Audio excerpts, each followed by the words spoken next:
തിരുവനന്തപുരം പാപ്പനംകോട്ടെ തീപിടുത്തത്തിൽ മരിച്ച വൈഷ്ണവിയുടേത് കൊലപാതകം എന്ന സൂചന. വൈഷ്ണവിയുടെ ആൺ സുഹൃത്ത് ബിനുവാണ് കൊല നടത്തിയത് എന്നാണ് പോലീസിന്റെ പ്രാഥമിക നിഗമനം.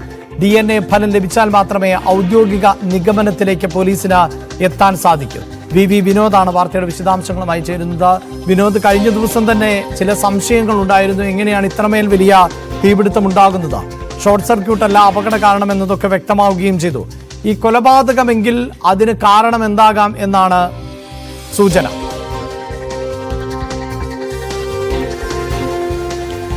അഭിലാഷ്, മണ്ണെണ്ണ ഒഴിച്ച ശേഷം തീ കൊളുത്തുകയായിരുന്നു എന്നാണ് മനസ്സിലാക്കാൻ കഴിയുന്നത്. അതിനു മുൻപ് തന്നെ ആ യുവതിയെ കുത്തി പരിക്കേൽപ്പിച്ചു. ഈ കടയ്ക്കുള്ളിൽ നിന്ന് ഈ ഇൻഷുറൻസ് ഏജൻസിയുടെ ഒരു പ്രാദേശിക ശാഖയാണ്. ഈ കടമുറിക്കുള്ളിൽ നിന്ന് തന്നെ ഒരു കത്തി ലഭിച്ചിരുന്നു.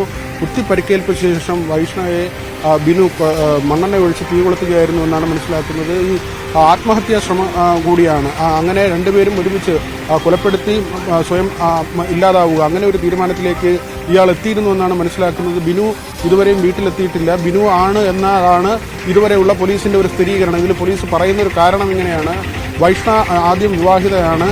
അതിൽ 2 കുട്ടികളുണ്ട്. 6ലും 5ലും പഠിക്കുന്ന 2 കുട്ടികളുണ്ട്. ഒരു മകനും മകളുമാണ്. അതിനുശേഷം ഭർത്താവുമായി അകന്നു. ഭർത്താവിൻ്റെ സുഹൃത്താണ് ബിനു. നെരുവാമൂട് സ്വദേശിയാണ് ബിനു. പാപ്പനംകോട് സ്വദേശിയാണ് വൈഷ്ണ.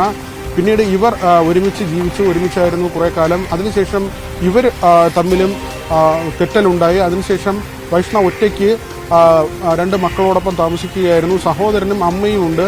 പാപ്പനംകോട് ഒരു വീട്ടിലായിരുന്നു യുവതിയുടെ താമസം. ബിനു ഇടയ്ക്കിടെ വന്ന് പ്രശ്നമുണ്ടാക്കാറുണ്ടായിരുന്നു. കഴിഞ്ഞ ദിവസവും ബിനു ഇത്തരത്തിൽ ഈ ഇൻഷുറൻസ് കമ്പനിയുടെ പ്രാദേശിക കേന്ദ്രത്തിലേക്ക് എത്തി വൈഷ്ണവുമായി വാക്കേറ്റമുണ്ടായി. അതിനുശേഷം പുറത്തേക്ക് പോയി. തുടർന്ന് വീണ്ടും അവിടേക്ക് എത്തിയെന്നാണ് മനസ്സിലാക്കുന്നത്. അതിനുശേഷമാണ് ഇങ്ങനെ കുത്തി മുറിവേൽപ്പിക്കുകയും പിന്നാലെ മണ്ണെണ്ണ ഒഴിച്ച് തീ കൊളുത്തുകയും ചെയ്തു എന്ന് സംശയിക്കുന്നത്. ബിനുവിൻ്റെ വീട് കേന്ദ്രീകരിച്ച് പോലീസ് അന്വേഷണം നടത്തുന്നുണ്ട്. ഇതുവരെ ബിനു എവിടെയെന്ന് കണ്ടെത്താനായിട്ടില്ല. അതുകൊണ്ട് തന്നെ ഈ മൃതദേഹങ്ങളിൽ ഒന്ന് ബിനുവിൻ്റേതെന്നാണ് കരുതുന്നത്. 95% കത്തിക്കരിഞ്ഞ നിലയിലായിരുന്നു ദേഹങ്ങൾ. DNA പരിശോധന ഉൾപ്പെടെ നടത്തേണ്ടതുണ്ട്. ഇന്ന് രാവിലെ പോസ്റ്റ്മോർട്ടം നടപടികൾ ആരംഭിക്കുകയുള്ളൂ. അല്പസമയത്തിന് ശേഷം പോസ്റ്റ്മോർട്ടം നടപടികൾ ആരംഭിക്കുകയുള്ളൂ. പോലീസ് ഇതുവരെയുള്ള പോലീസിൻ്റെ അന്വേഷണത്തിൽ ഏറെക്കുറെ സ്ഥിരീകരിക്കാനായത് ബിനുവിൻ്റേതാണ് ഒരു മൃതദേഹം എന്നത് തന്നെയാണ്. അഭിലാഷ്,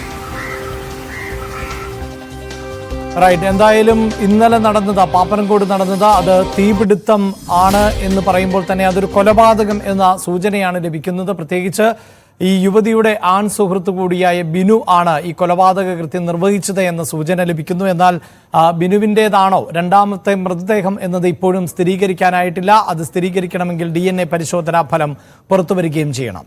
പൊന്നാനി പെരുമ്പടപ്പ് പുറങ്ങിൽ വീടിന് തീപിടിച്ച് ഒരു വ്യക്തി മരിച്ചു. 4 പേർക്ക് പൊള്ളലേറ്റിട്ടുണ്ട്. 2 പേരുടെ നില ഗുരുതരമാണ്. പുറങ്ങ് പള്ളിപ്പടി തൂക്കുപാലത്തിന് സമീപം താമസിക്കുന്ന ഏറാട്ട് വീട്ടിൽ മണികണ്ഠൻ ആണ് മരിച്ചത്. ഭാര്യ റീന, അമ്മ സരസ്വതി, മക്കളായ അനിരുദ്ധൻ, നന്ദന എന്നിവർക്കാണ് പൊള്ളലേറ്റത്. CV അനുമോദാണ് വിശദാംശങ്ങളുമായി ചേരുന്നത്. അനുമോദ്, എപ്പോഴായിരുന്നു അപകടം? എന്താണ് ഈ അപകടത്തിന്റെ കാരണമെന്നത് പ്രാഥമികമായ സൂചന ലഭിക്കുന്നുണ്ടോ? അഭിലാഷ്, ഇന്നലെ രാത്രിയാണ് ഈ സംഭവം ഉണ്ടാകുന്നത്. രാത്രി 1 മണിയോടെയാണ് വീടിൽ തീപിടുത്തം ഉണ്ടായതായി അയൽവാസികൾ അറിയുന്നത്. തുടർന്ന് ഇവർ എത്തി വാതിൽ ചവിട്ടിപ്പൊളിച്ചാണ് മണികണ്ഠനെയും കുടുംബത്തെയും പുറത്തെത്തിച്ചത്. നമുക്ക് പ്രാഥമികമായിട്ട് അറിയാൻ സാധിക്കുന്നത് സാമ്പത്തിക പ്രതിസന്ധിയിലായിരുന്നു മണികണ്ഠൻ എന്നുള്ള വിവരമാണ്. ഇദ്ദേഹത്തിന്റെ മകളുടെ വിവാഹം നിശ്ചയിച്ചിരുന്നു. അതിനെ തുടർന്ന് സാമ്പത്തിക പ്രതിസന്ധിയെ തുടർന്ന് ഇയാൾ ആശങ്കയിലായിരുന്നു. ഇതായിരിക്കാം ഒരുപക്ഷെ ഇത്തരത്തിലൊരു നീക്കത്തിലേക്ക് നയിച്ചത് എന്നാണ് പോലീസ് നൽകുന്ന പ്രാഥമിക സൂചന. പെട്രോളോ മണ്ണെണ്ണയോ പോലെയുള്ള എന്തോ ഇന്ധനമാണ് തീ ഇടാൻ ഉപയോഗിച്ചിട്ടുള്ളത് എന്നാണ് ആദ്യത്തെ അന്വേഷണത്തിൽ മനസ്സിലാക്കാൻ കഴിയുന്നത്. മണികണ്ഠൻ ഒറ്റയ്ക്കാണ് ഈ ഒരു തീരുമാനമെടുത്തതും ഇങ്ങനെ ഒരു കൃത്യത്തിലേക്ക് നയിച്ചതുമാണ് എന്നാണ് അറിയാൻ കഴിയുന്നത്. തുടർന്ന് ഇയാളെ പുറത്തെടുത്ത് കൊണ്ടുപോകുമ്പോൾ ഇയാൾക്ക് ജീവനുണ്ടായിരുന്നു. എന്നെ രക്ഷിക്കേണ്ട, എന്നെ മരിക്കാൻ അനുവദിക്കണമെന്ന് ഇയാൾ പറഞ്ഞതായിട്ടാണ് രക്ഷാപ്രവർത്തകർ നൽകുന്ന വിവരം. തൃശ്ശൂരിലാണ് പരിക്കേറ്റവരെല്ലാം തന്നെ ചികിത്സയിലുള്ളത്. മണികണ്ഠന്റെ മരണം അല്പസമയം മുൻപ് സ്ഥിരീകരിച്ചു. റീന, സരസ്വതി എന്നിവരുടെ നില ഇപ്പോഴും ഗുരുതരമായി തുടരുകയാണ്.